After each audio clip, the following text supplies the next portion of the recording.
नमस्कार, मैं हूं विजयश्री और स्वागत है आपका सियासत नगरी में। संसद के शीतकालीन सत्र में बुधवार को लोकसभा में केंद्रीय गृह मंत्री अमित शाह ने एसआईआर पर चल रही बहस में हिस्सा लिया और विपक्ष पर जमकर निशाना साधा। शाह ने साफ कहा कि संसद में एसआईआर पर बहस संभव नहीं है क्योंकि यह विषय पूरी तरह चुनाव आयोग के अधिकार क्षेत्र में आता है। उन्होंने दो टूक कहा कि भारत का ईसी और सीईसी सरकार के अधीन नहीं है और न ही वे सरकार के साथ काम करते हैं, इसलिए अगर इस पर बहस होगी तो जवाबदेही किसकी होगी, यह एक बड़ा सवाल है। अमित शाह ने बताया कि 2 दिनों तक इस मुद्दे पर चर्चा को लेकर अनावश्यक अड़चनें खड़ी की गई, जिससे यह गलत संदेश गया कि एनडीए चर्चा से भाग रही है। शाह ने कहा कि चर्चा के लिए संसद देश की सबसे बड़ी पंचायत है।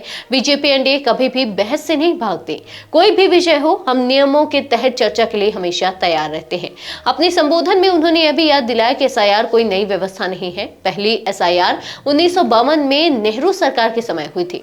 इसके बाद 1957, 1961, 1965, 66 और 1983-84 में कांग्रेस सरकारों के दौरान भी एसआईआर कराई गई थी। शाह के मुताबिक राहुल गांधी ने कहा था कि एक ही घर में 501 वोट हैं, जबकि ईसी ने जांच के बाद बताया कि हाउस 265 कोई छोटा घर नहीं है, बल्कि एक बड़े क्षेत्र में फैला एक पारिवारिक परिसर है जिसमें 3 पीढ़ियां रहती हैं।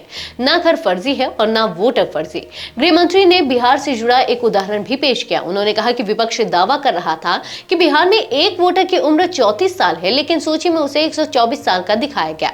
शाह ने कहा कि यह गलत जानकारी एक ऑनलाइन आवेदन में हुई गलती की वजह से थी, जिसे बाद में खुद वोटर मिंता देवी ने भी स्वीकार किया। अमित शाह के संबोधन का मकसद विपक्ष द्वारा फैलाए जा रहे भ्रम को दूर करना था। उन्होंने कहा कि चुनाव प्रक्रिया पर अनर्गल आरोप लगाकर जनता के बीच गलत धारणाएं पैदा करना देश के लोकतांत्रिक ढांचे को कमजोर करता है।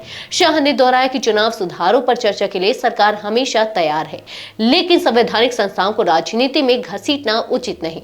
आज के लिए बस इतना ही। अगर आपके इलाके में कोई राजनीतिक लापरवाही, भ्रष्टाचार या जनहित से जुड़ी समस्या है तो आप चुप मत रहिए, अपनी शिकायत हमें भेजिए।